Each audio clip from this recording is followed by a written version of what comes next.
Blumenau, quinta-feira, 7 de agosto de 2014. Veja hoje no TVL Notícias. Secretaria de Saúde prestou contas esta manhã das ações financeiras do primeiro quadrimestre aos vereadores da Comissão de Finanças. Servidores da Câmara participam de palestras sobre primeiros socorros. E ainda uma reportagem sobre a escolaridade dos candidatos na eleição deste ano. É a partir de agora no TVL Notícias que está começando.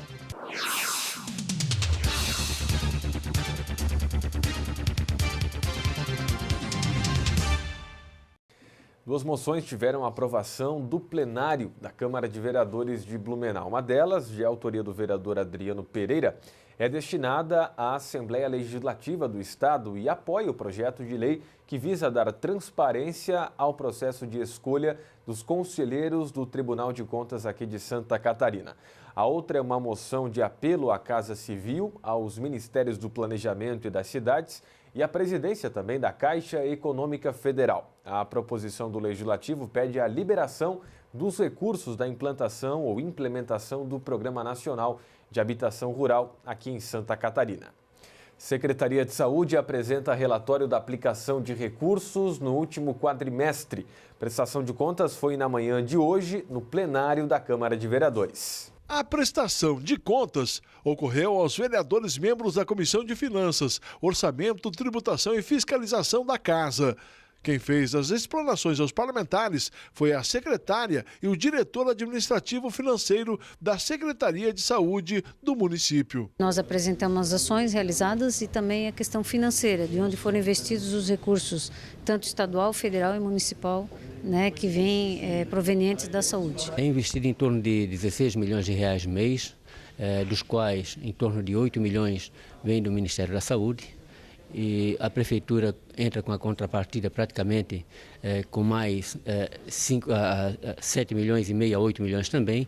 E o Estado também, por sua vez, em torno de 1 milhão, 2 milhões, dependendo do que é feito dentro dos hospitais, na média e alta complexidade. Os parlamentares fizeram questionamentos e recomendações sobre a prestação de contas que foi apresentada.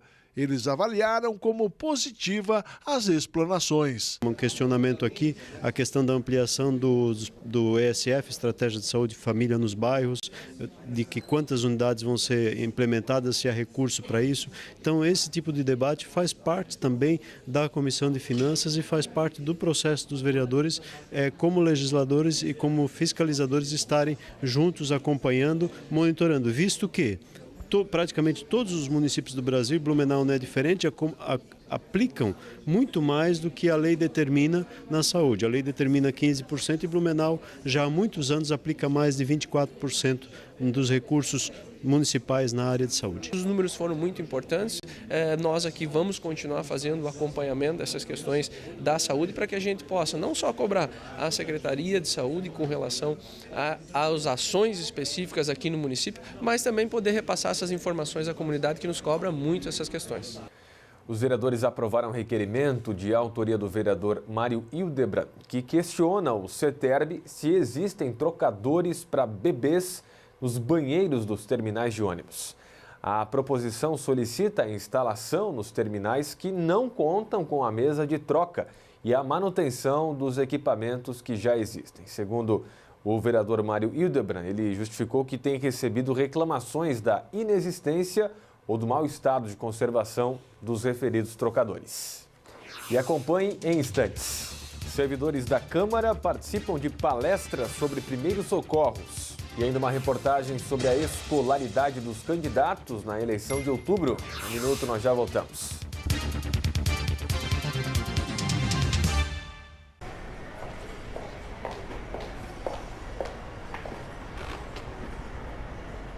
Se você acha isso um absurdo, por que fazer ultrapassagens perigosas? Seja educado no trânsito como você é na sua vida.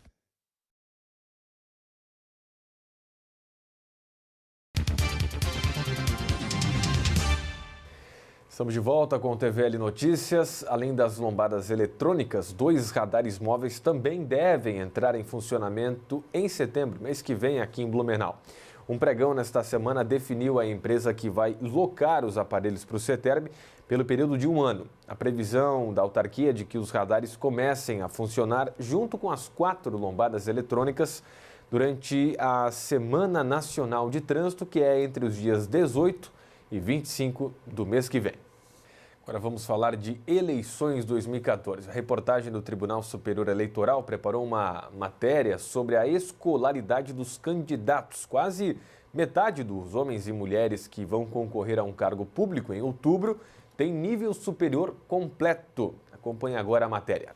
A escolaridade de um candidato pode influenciar na capacidade de exercer um cargo público? Eu acho que sim, porque tem que ter, né? Senão, se ele não tem informação, como é que ele vai ter uma boa candidatura, né? Penso que tem que ter estudo, né, para assumir algum cargo público, né, ou se candidatar, né? Tem que estar bem preparado. Quem quiser saber o grau de escolaridade do candidato antes de votar, pode consultar o Divulga Cand, que está disponível no site do TSE.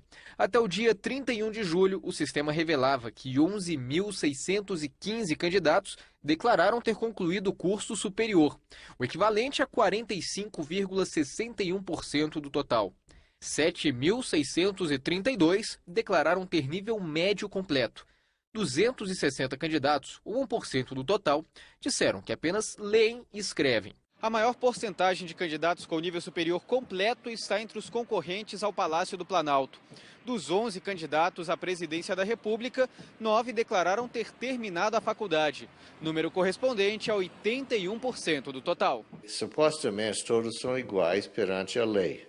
Então, se você tem o requisito mínimo de cidadania e de idade e direitos políticos plenos, você pode ser candidato a qualquer cargo, inclusive presidente da República. Ao informar a atual ocupação, pouco mais de 4.000 candidatos escolheram a opção Outros. 2.300 disseram ser empresários, 1.400 afirmaram ser advogados e 1.027 declararam ser comerciantes. 2.147 disseram que já ocupam um cargo eletivo, como deputado, governador ou prefeito, por exemplo. As informações sobre ocupação e escolaridade de candidatos estão disponíveis no site do TSE, na opção Estatísticas de Candidatura. Os dados são atualizados constantemente e podem apresentar alterações em próximas consultas. Audiência pública para apresentar o estudo de impacto de vizinhança da nova ponte do centro de Blumenau está marcada para o dia 22 de agosto. Será lá na Associação da Artex, no bairro Progresso, das 7 às 10 da noite. O estudo passou por ajustes desde a primeira tentativa de apresentação, suspensa por falta de condições do auditório da Fundação Cultural. A proposta da Prefeitura é construir a ponte entre as ruas Itajaí e também Paraguai. Foi suspenso o cronograma de interdições da BR-470 na próxima semana por causa do corte de árvores devido à duplicação da rodovia. A Polícia Rodoviária Federal havia informado que teriam fechamentos de 1 hora diária na BR, mas o DENIT prorrogou os trabalhos e novas datas ainda serão informadas. Escola do Legislativo da Câmara de Vereadores promove palestra sobre primeiros socorros. Acidente, gente ferida, sem sinais vitais. E o que fazer? Apêndice tifoide, 2 mãos e vou fazer 30 compressão. E com uma criança afogada? 2 ventilação, 30 compressão, 2 ventilação. Quantas vezes?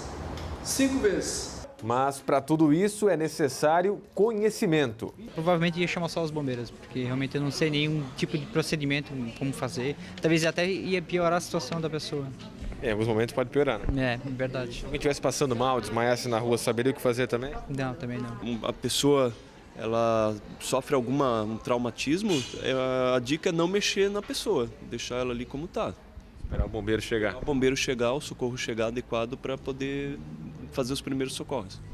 Conversar com a pessoa, isso é indicado ou não?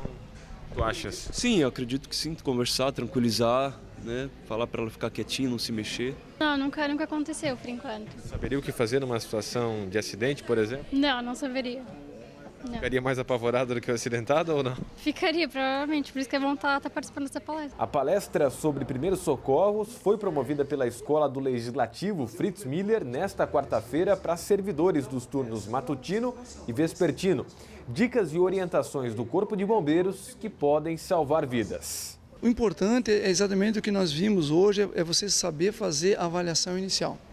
Saber exatamente chegar nos pontos vitais da pessoa, que é circulação e a respiração. O que a gente teve aqui em 2 horas de palestra já vai dar a pessoa que está sendo capacitado, através de uma palestra aqui, pelo menos ele visualizar qual é o pulso que ele vai ver, a forma de exatamente constatar se está respirando ou não, e pelo menos, se tem uma parada cardiorrespiratória, pelo menos fazer as compressões. Leigo pode comprimir. Vai salvar, com certeza. Foi com explicações teóricas e práticas que o subtenente do Corpo de Bombeiros orientou os servidores. O trabalho faz parte das atividades da Escola do Legislativo e do projeto de construção da CIPA dentro da Câmara de Vereadores. É uma parceria com o Corpo de Bombeiros, 3º Batalhão, e em homenagem às comemorações do Dia do Soldado e a necessidade de todos os espaços públicos e privados terem as organizações de segurança de trabalho nos locais de trabalho. E mais do que isso, fazer o trabalho de promoção e prevenção a acidentes. Além de assistir à palestra, os servidores da Câmara de Vereadores receberam folhetos informativos do Corpo de Bombeiros. De acordo com o palestrante, é comum as pessoas acharem que não se deve mexer na vítima num acidente, mas tendo instruções corretas, é possível auxiliar. A cultura geral aqui do Blumenauense que ele coloca muito que, não vou dizer que seja certo, mas também não vou dizer que está errado. Porque a princípio ficou na cabeça da maioria das pessoas que além do bombeiro ou do SAMU, ninguém pode colocar a mão. Mas se essa pessoa se identificar como socorrista, como brigadista, se identificar que tem um conhecimento, não há por que não talvez dar aquele atendimento básico. Porque dependendo da situação, ele pode até salvar essa vida. O problema é uma pessoa leiga, que pode estar, dependendo do acidente, ele ter uma possível lesão na coluna e talvez de forma que você vai manipular essa vítima, pode agravar. E tornando um paciente desse ficar tetra ou paraplégico. Depois da hora do mamaço, agora as mães blumenauenses se reúnem num evento chamado Maternaço. Será neste sábado no Parque Ramiro Ridger, às 3 horas da tarde. A intenção é discutir sobre questões que envolvem o crescimento sadio dos bebês, além de outros temas como fraldas ecológicas e a importância da troca de brinquedos entre as crianças. O evento é aberto para todo mundo.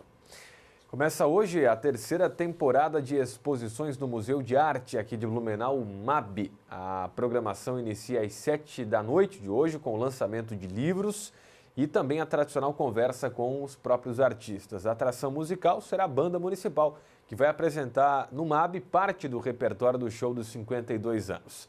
As visitas podem ser feitas até o dia 21 de setembro, de terça a domingo, das 10 da manhã às 4 da tarde. O Museu de Arte fica aqui na Fundação Cultural, na Rua 15, e a entrada é de graça. Agora você confere a previsão do tempo direto do Alerta Blue. Veja aí.